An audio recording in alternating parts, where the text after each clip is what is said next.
قرآن پڑھنے والا ہر شخص قرآن کو اپنے فہم و ادراک کی گہرائی کے مطابق ہی سمجھ پاتا ہے۔ قرآن کے فہم کے 4 درجات ہیں۔ پہلا درجہ ظاہری معنی ہے اور زیادہ تر اکثریت اسی پر قناعت کیے ہوئے ہے۔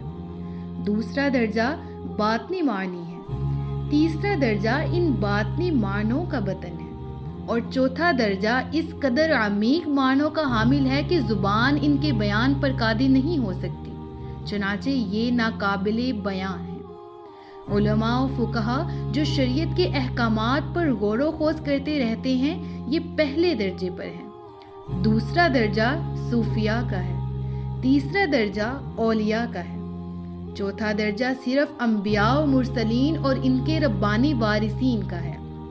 بس تم کسی انسان کے اللہ تعالیٰ کے ساتھ تعلق اور اس تعلق کی نوعیت کو اپنے قیاس سے جاننے کی فکر نہ کیا کرو۔ ہر شخص کا اپنا اپنا راستہ ہے اور اظہار بندگی کی ایک اپنی نوعیت ہے۔ خدا بھی ہمارے الفاظ و اعمال کو نہیں بلکہ ہمارے دلوں کو دیکھتا ہے۔ یہ مذہبی رسوم و رواج بذات خود مقصود نہیں، اصل چیز تو دل کی پاکیزگی ہے۔